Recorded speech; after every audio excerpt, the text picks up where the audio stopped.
ഹരേ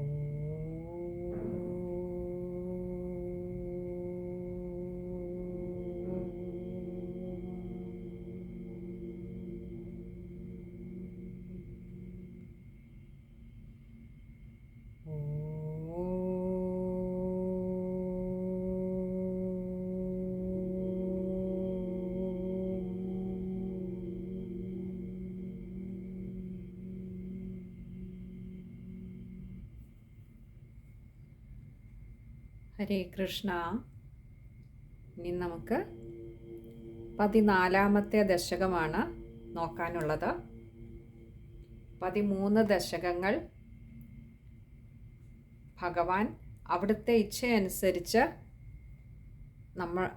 ഈ ഉള്ളവളെ കൊണ്ട് പറയിപ്പിച്ചു. നമ്മളൊന്ന് വിചാരം ചെയ്ത് നോക്കി പാരായണം ചെയ്ത് ഭഗവാന്റെ പാദാരവിന്ദങ്ങളിൽ സമർപ്പിക്കുകയും ചെയ്തു.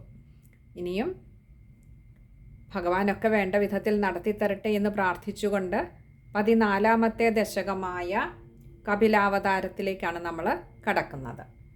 ഇതിൻ്റെ ട്യൂൺ വന്നിട്ട് 4ാമത്തെ ദശകത്തിൽ നമ്മൾ പഠിച്ച കല്യതാമാണ്. നമുക്ക് ഓർമ്മയുണ്ടാവും.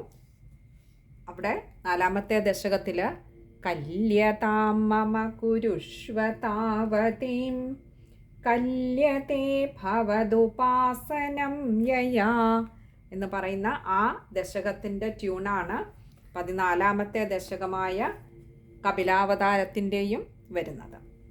നമുക്ക് ആദ്യത്തെ ശ്ലോകം ഒന്ന് നോക്കാം. അതിനു മുൻപ് നമ്മൾ കപിലാവതാരം പറയുമ്പോൾ കപിലാവതാരത്തിന് ഭഗവാന്റെ മറ്റ് അവതാരങ്ങളെ അപേക്ഷിച്ച് ഒരുപാട്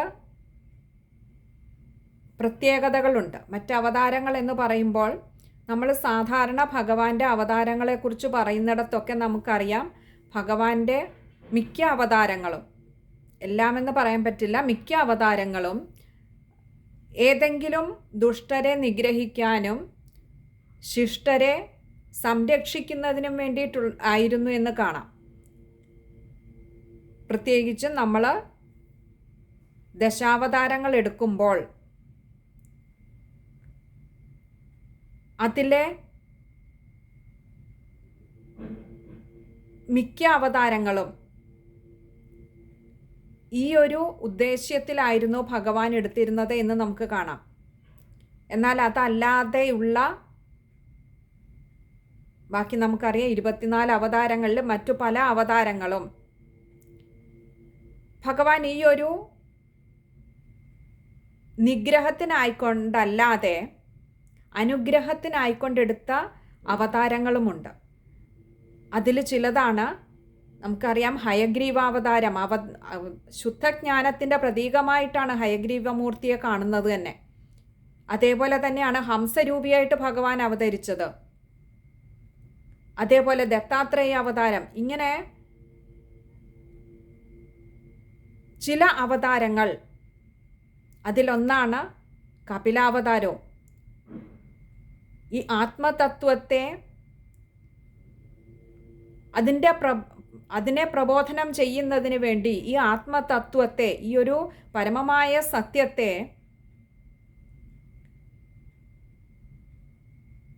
ഭഗവാൻ തിരഞ്ഞെടുത്ത ചില വ്യക്തികളിലൂടെ ഈ ഒരു ലോകത്തിനെ അറിയിച്ചു തരികയാണ് ഇതുപോലെയുള്ള ഈ അവതാരങ്ങളുടെയൊക്കെ ലക്ഷ്യമെന്ന് നമുക്ക് കാണാം. ഈ കപിലാവതാരവും ഇതൊരു ദുഷ്ടനിഗ്രഹത്തിന് വേണ്ടിയിട്ടോ അല്ലെങ്കിൽ തൻ്റെ പ്രിയപ്പെട്ടവരെ സംരക്ഷിക്കുന്നതിന് വേണ്ടിയിട്ടോ ഒന്നുമായിരുന്നില്ല ഭഗവാൻ ഈ ഒരു അവതാരം എടുത്തത്. ആ ഒരു പരമമായ സത്യത്തെ, ശുദ്ധജ്ഞാനത്തെ, ആത്മതത്വത്തെ നമ്മളെപ്പോലെയുള്ള സാധാരണക്കാർക്ക് മനസ്സിലാക്കി തരുന്നതിന് വേണ്ടി ഭഗവാൻ ആടിയ ഒരു ലീലയായിരുന്നു, അല്ലെങ്കിൽ ഭഗവാൻ എടുത്ത ഒരു അവതാരമായിരുന്നു കപിലാവതാരം. നമുക്ക് 14ാമത്തെ ദശകത്തിലെ ആദ്യത്തെ ശ്ലോകം ഒന്ന് നോക്കാം.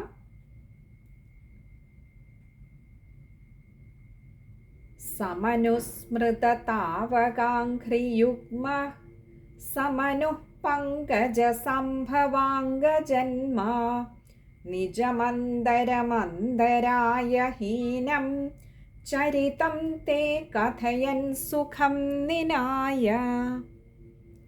ഇനി നമുക്ക് അതിലെ പദങ്ങളുടെ അർത്ഥമൊന്ന് നോക്കാം.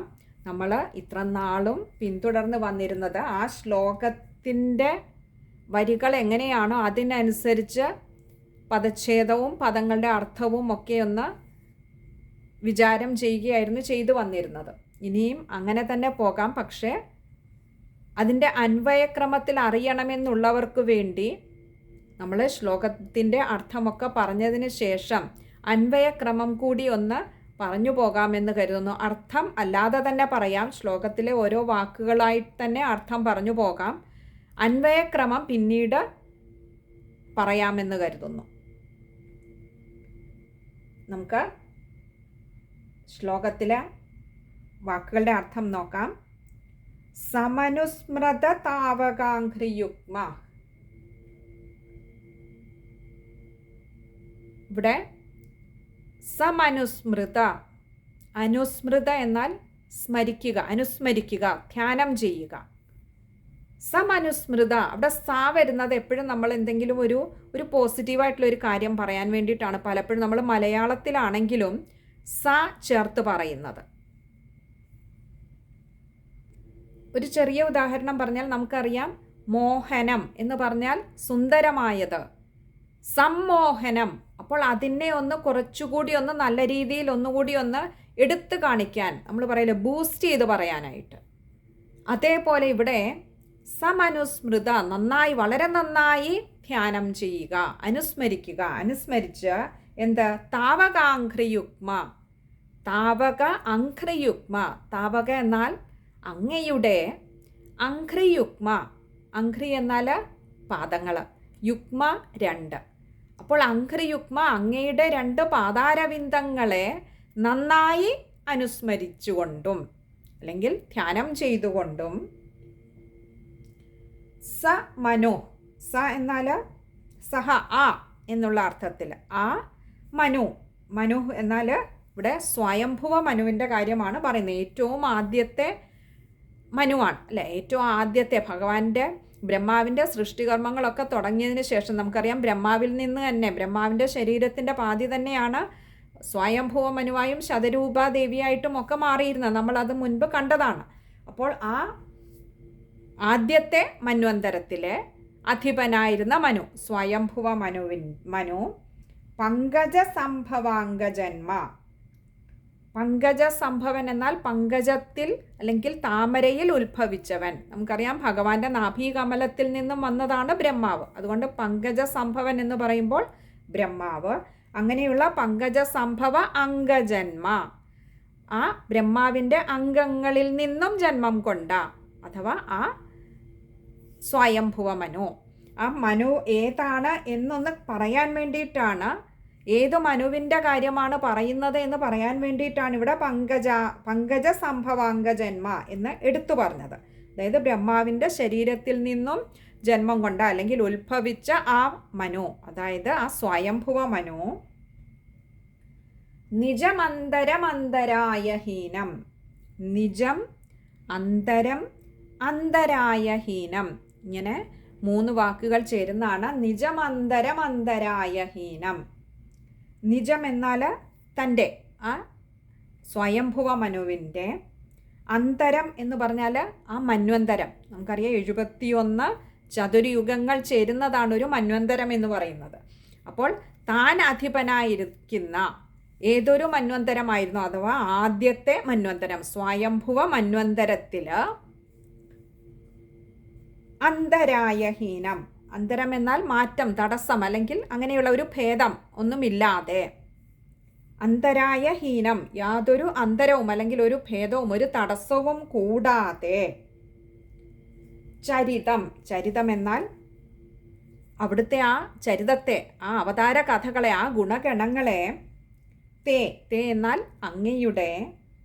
കഥയൻ, കഥയൻ എന്നാൽ അങ്ങനെ പാടിക്കൊണ്ടും പ്രകീർത്തിച്ചുകൊണ്ടും. സുഖം, സുഖം എന്നാൽ സുഖമായി. നിനായ, കഴിച്ചുകൂട്ടി.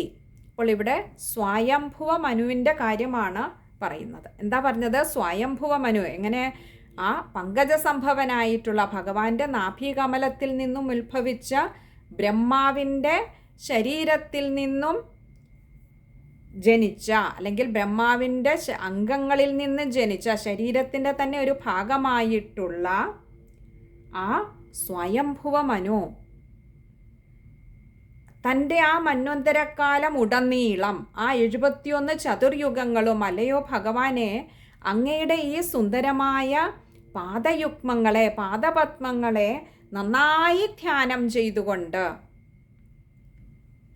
അതിൻ്റെ കൂടെ ഒന്നുകൂടി എടുത്തു പറഞ്ഞു ഇവിടെ ശ്രീ മേൽപ്പത്തൂർ നാരായണ ഭട്ടതിരിപ്പാട്, അന്തരായഹീനം യാതൊരു തടസ്സവും കൂടാതെ എന്ന് പറഞ്ഞാൽ ആ പാദപത്മങ്ങളെ ധ്യാനം ചെയ്തുകൊണ്ടിരുന്ന, അല്ലെങ്കിൽ ആ പാദപത്മങ്ങളിൽ ഉറപ്പിച്ചു നിർത്തിയിരുന്ന മനസ്സിനെ യാതൊരു തരത്തിലും ഭൗതികമായ മറ്റു യാതൊന്നിനും ഇളക്കം വരുത്താൻ കഴിഞ്ഞില്ല. അതുകൊണ്ട് തന്നെ ഒട്ടും തടസ്സം കൂടാതെ ആ 71 ചതുർയുഗക്കാലവും അല്ലയോ ഭഗവാനെ അങ്ങയുടെ പാദപത്മങ്ങളെ തന്നെ ധ്യാനിച്ചുകൊണ്ടിരുന്ന ആ സ്വയംഭുവ മനു സദാ ആ തൻ്റെ മന്വന്തരക്കാലം ഉടനീളം അല്ലയോ ഭഗവാനെ അങ്ങയുടെ അവതാര കഥകളെ, അങ്ങയുടെ ഗുണഗണങ്ങളെ പ്രകീർത്തിച്ചുകൊണ്ടേയിരുന്നു.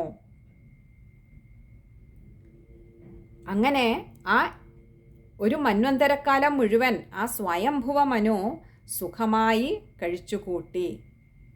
അതും എടുത്തു പറയുകയാണ്, സുഖമായി കഴിച്ചുകൂട്ടി. ഇവിടെ സുഖമായി എന്ന് പറയാൻ കാരണം മനസ്സ് സദാ ഭഗവാനിങ്കൽ മാത്രമാണ്. അതുകൊണ്ട് തന്നെ ബാഹ്യമായ ഒരു വിഷയങ്ങൾക്കും മനസ്സിൽ ഇരിപ്പിടമില്ലാത്തത് കൊണ്ട് തന്നെ ആ ആനന്ദ സ്വരൂപമൂർത്തിയായ ഭഗവാനെ അങ്ങയുടെ ആ ആനന്ദം, ആ സുഖം എപ്പോഴും അനുഭവിച്ചു കൊണ്ടിരിക്കാൻ സ്വയംഭുവ മനുവിന് കഴിഞ്ഞു. ഈ സുഖമില്ലാത്ത ഒരവസ്ഥ അല്ലെങ്കിൽ ദുഃഖമുണ്ടാവുന്നത് എപ്പോഴും അതല്ലാത്ത ഒന്നിനെ മനസ്സിലേക്ക് ഏറ്റുമ്പോഴാണ്.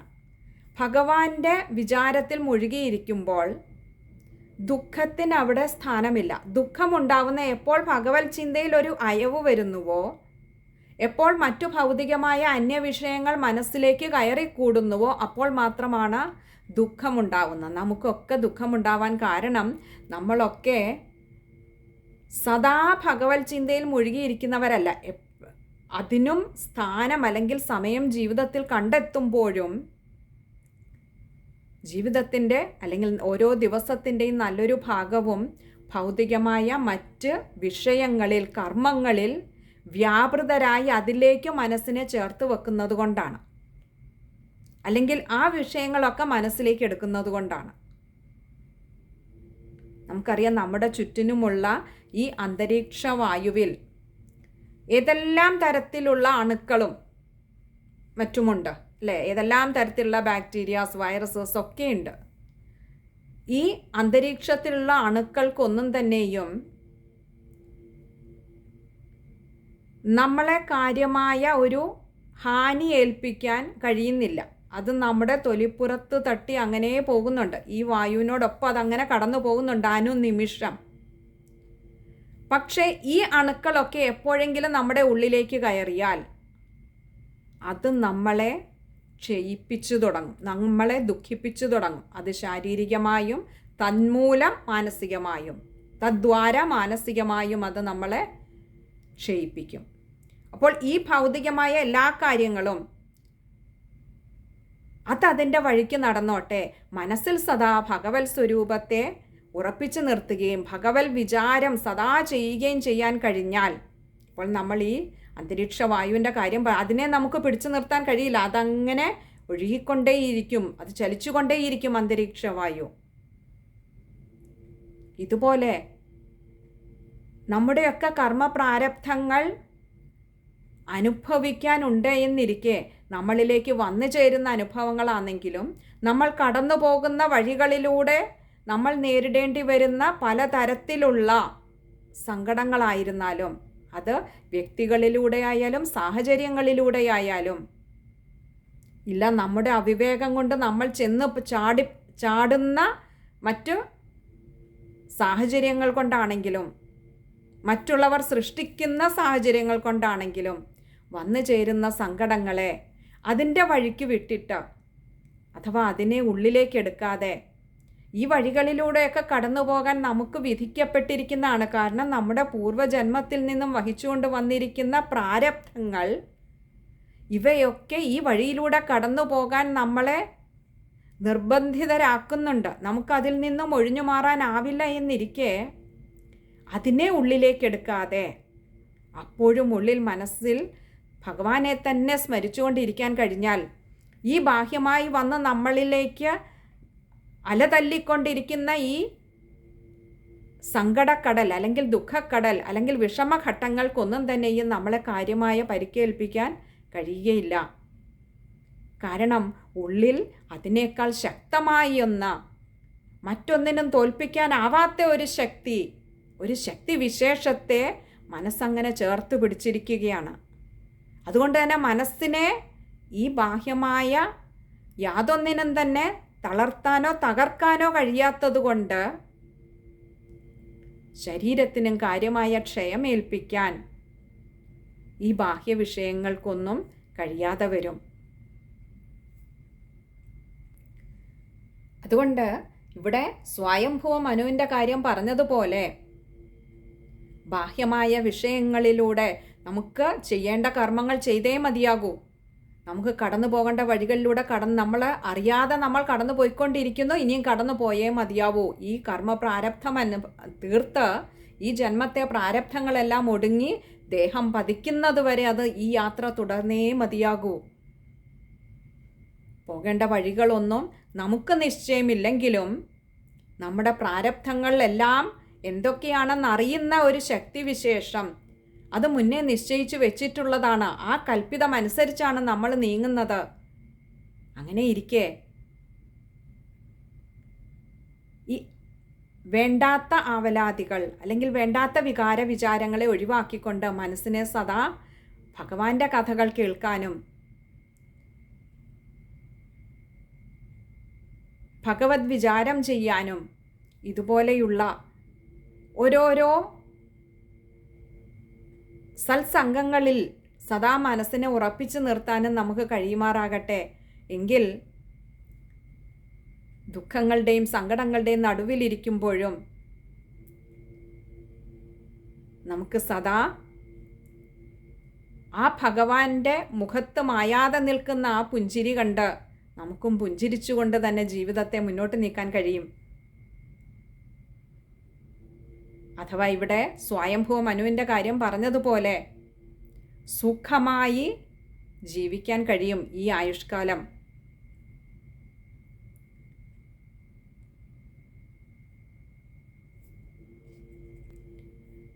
അതിന് ഭഗവാൻ നമ്മളെ ഓരോരുത്തരെയും അനുഗ്രഹിക്കട്ടെ എന്ന് പ്രാർത്ഥിക്കുകയാണ്. ഭഗവാന്റെ അനുഗ്രഹമുണ്ടെങ്കിലേ ആ ഭഗവത്പാദങ്ങളിൽ മനസ്സിനെ ചേർത്ത് വയ്ക്കാനും നമുക്ക് കഴിയുകയുള്ളൂ. ഒന്നും നമ്മുടെ കഴിവല്ല, നമുക്കതിന് കഴിയുകയുമില്ല. ഭഗവാന്റെ അനുഗ്രഹമുണ്ടെങ്കിലേ മനസ്സവിടെ ചേർന്ന് നിൽക്കുകയുള്ളൂ. ഇല്ലെങ്കിൽ നമുക്കറിയാം, അത് നമ്മൾ 10 മിനിറ്റ് ഭഗവാനെ നാമം ജപിക്കാൻ ഇരുന്നാൽ പോലും പലപ്പോഴും അതങ്ങനെ ചിലപ്പോൾ നമ്മുടെ കർമ്മങ്ങളെ ചിന്തിച്ചിട്ടാവാം, അല്ലെങ്കിൽ മറ്റുള്ള എന്തിലെങ്കിലുമൊക്കെ മനസ്സ് അങ്ങനെ ഒഴുകിപ്പോകുന്ന നമ്മൾ പോലും അറിയാതെ ഒഴുകിപ്പോകുന്ന നമ്മൾ കാണാറുണ്ട്. പ്രത്യേകിച്ചും നമുക്ക് അപ്രിയമായ എന്തെങ്കിലും ഒരു വസ്തുവിലേക്ക് അല്ലെങ്കിൽ സംഭവത്തിലേക്ക് മനസ്സ് പോയി കഴിഞ്ഞാൽ നമുക്കറിയാം അതൊരു ചുഴി പോലെയാണ്, വേൾപൂൾ പോലെയാണത്. അങ്ങനെ നമ്മളെ അതിൽ പിടിച്ചങ്ങനെ മുക്കിക്കളയും, വല്ലാതെ വരിഞ്ഞു മുറുക്കും, മനസ്സിൽ വല്ലാത്ത നെഗറ്റിവിറ്റി നിറയും. ആ മായാഭഗവതിയുടെ വൈഭവം ശരിക്ക് കണ്ടറിയുന്ന നിമിഷങ്ങളാണത്. നമ്മുടെ നിയന്ത്രണത്തിലല്ലാതെ മനസ്സങ്ങനെ വല്ലാതെ അപ്രിയമായ തലത്തിൽ അതങ്ങനെ ചുറ്റിക്കൊണ്ടേയിരിക്കും. പിന്നീട് വീണ്ടും ഭഗവത് പാദങ്ങളിലേക്ക് എത്തിക്കഴിയുമ്പോൾ നമ്മൾ അറിയും, ആ നാമം ജപിക്കുന്നതിനിടയിലും എത്രയോ സമയം നമ്മൾ വെറുതെ ആവശ്യമില്ലാത്ത കാര്യങ്ങൾ ചിന്തിച്ച് അല്ലെങ്കിൽ ആവശ്യമില്ലാത്ത കാര്യങ്ങൾക്ക് പിന്നാലെ മനസ്സിനെ വിട്ടുകൊടുത്തുകൊണ്ട് നമ്മൾ കളഞ്ഞുവല്ലോ. എത്രയോ 84 ലക്ഷത്തോളം ആചാര്യന്മാർ പറയാറുണ്ട്, ജന്മങ്ങളിലൂടെ കടന്നിട്ടാണ്, അഥവാ ജീവികളിലൂടെ പലതരത്തിലുള്ള ജീവികളായി ജനിച്ചതിന് ശേഷമാണ് ഒരു മനുഷ്യജന്മം കിട്ടുന്നത് തന്നെ. ഈ ദുർലഭമായി കിട്ടുന്ന മനുഷ്യജന്മത്തിലെ ഓരോ നിമിഷവും ആ ഭഗവത് ചിന്തയിൽ മുഴുകിക്കഴിയാൻ നമുക്ക് കിട്ടുന്ന ഒരവസരത്തിൽ എത്രയോ നിമിഷങ്ങൾ നമ്മൾ ഇതുപോലെയുള്ള ആവശ്യമില്ലാത്ത കാര്യങ്ങൾക്ക് വേണ്ടി നമ്മൾ ചിലവഴിക്കുന്നുണ്ട്. ആ മായാഭഗവതി ഒരു ദിവസത്തിൽ എത്രയോ തവണ നമ്മളെ ആ പാതാരവിന്ദങ്ങളിൽ നിന്നും, ആ പാതാരവിന്ദ സ്മരണയിൽ ഇരിക്കുമ്പോൾ പോലും നമ്മളെ അങ്ങനെ വട്ടം ചുറ്റുന്നുണ്ടിട്ട്. മായാഭഗവതിയോട് തന്നെ പ്രാർത്ഥിക്കുക, ആ ചുഴിയിൽ പെടുത്തരുതേ, ഭഗവത് പാദങ്ങളിൽ ചേർന്ന് നിൽക്കാൻ നമ്മളെ അനുഗ്രഹിക്കണമേ എന്ന ആ മായാഭഗവതിയോടും ഭഗവാനോടും പ്രാർത്ഥിച്ചുകൊണ്ട് ഭഗവാനെ അവിടുത്തെ പ്രകീർത്തിക്കാൻ, നാമസങ്കീർത്തനം ചെയ്യാൻ, മനസ്സിനെ ആ പാദപത്മങ്ങളിലോട് ഒട്ടിച്ചു നിർത്താൻ ഭഗവാനെ അനുഗ്രഹിക്കണമേ എന്ന് നമുക്കൊക്കെ പ്രാർത്ഥിക്കാം. ഇനി നമുക്ക് ആ ശ്ലോകം ഒന്നുകൂടി ഒന്ന് നോക്കാം. സമനുസ്മൃത താവകാഘ്രിയുഗ്മ സമനു പങ്കജ സംഭവാംഗജന്മാ നിജമന്തരമന്തരായ ഹീനം ചരിതം തേ കഥയൻ സുഖം നിനായ. ഇനിയും ആ ഒരു ശ്ലോകം വായിക്കുമ്പോൾ ശ്രദ്ധിക്കേണ്ട കാര്യങ്ങൾ,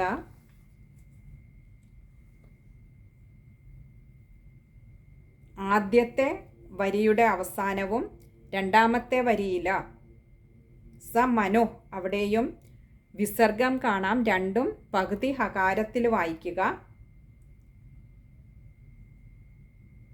അതുപോലെ മൂന്നാമത്തെ പാദത്തിലേക്ക് വരുമ്പോൾ നിജമന്തരമന്തരായ ഹീനം, അവിടെ നിജമന്തരമന്തരായ ഹീനം, അവിടെ നിജം അന്തരാണ്, മായ്ക്ക് അകാരം കൊടുക്കുക. അതുപോലെ അടുത്തതും അന്തരം അന്തരായ ഹീനം, അടുത്ത മാ ജോയിൻ ചെയ്യാൻ വന്നിരിക്കുന്നതാണത്. അപ്പോൾ അവിടെ ആ മായ്ക്കും അകാരം കൊടുത്ത് വായിക്കുക. ഇത്രയും കാര്യങ്ങളാണ് ആ ഒരു ശ്ലോകം വായിക്കുമ്പോൾ. അതുപോലെ രണ്ടാമത്തെ പാദത്തിൽ പങ്കജ സംഭവാംഗജന്മ, അവിടെ ആദ്യത്തേൽ ഇങ്കായാണ്, രണ്ടാമത്തെ ഗായാണ് വായിക്കുമ്പോൾ, അതും ഒന്ന് ശ്രദ്ധിക്കുക. ഇനിയും ആ ഒരു ശ്ലോകത്തിൻ്റെ നമ്മൾ പറഞ്ഞിരുന്നു അന്വയക്രമത്തിലെ പദങ്ങൾ പറയാമെന്ന് പറഞ്ഞിരുന്നു. അവിടെ അന്വയക്രമത്തിൽ വരുമ്പോൾ പങ്കജ സംഭവാംഗജന്മാ സഹ മനു സമനുസ്മൃത താവകാഘ്രിയുഗ്മ തേ ചരിതം കഥയൻ നിജം അന്തരം അന്തരായ ഹീനം സുഖം നിനായ. ഇങ്ങനെയാണ് അത് ഒരു വാചകമായിട്ട് നമ്മൾ എഴുതിയാൽ. നമ്മൾ അന്വയക്രമം എന്ന് പറയുമ്പോൾ നമുക്കറിയാം, നമ്മൾ മലയാളത്തിൽ എൻ്റെ പേര് ഇന്നതാകുന്നു എന്നെഴുതുന്നത് നമ്മൾ ഇംഗ്ലീഷിലേക്ക് വരുമ്പോൾ അതിൻ്റെ ആ ഘടനയ്ക്ക് മാറ്റം വരുന്നത് പോലെ ഇവിടെയും ആ ഒരു ഘടനയ്ക്ക്, നമ്മളൊരു ശ്ലോകമായിട്ട് എഴുതുമ്പോൾ വാചകത്തിൻ്റെ ഘടനയ്ക്ക് മാറ്റം വരുന്നുണ്ട്. അപ്പോൾ ആ ഘടന നേരെയാക്കി ആ വാചകത്തെ പൂർത്തീകരിക്കുന്നതാണ് അന്വയക്രമത്തിൽ അർത്ഥം പറയുക എന്ന് പറയുന്നത്. ഇവിടെ നമ്മളിപ്പോൾ പറഞ്ഞു വാചകം ആ ഘടന മാറി എങ്ങനെയാണ് പദങ്ങൾ ക്രമീകരിക്കേണ്ടത് അന്വയക്രമത്തിൽ അർത്ഥം പറയാൻ ആണ് ഇപ്പോൾ നമ്മളൊന്ന് സൂചിപ്പിച്ചത്. അപ്പോൾ ഇത്രയും കാര്യങ്ങളാണ് ഈ ഒരു ശ്ലോകവുമായി ബന്ധപ്പെടുത്തി നമുക്ക് നോക്കാനുള്ളത്. അന്വയക്രമത്തിലേത് ഒന്നുകൂടി പറഞ്ഞുതരാം. പങ്കജ സംഭവാംഗജന്മാ സഹ മനു സമനുസ്മൃത താവകാഘ്രിയുഗ്മ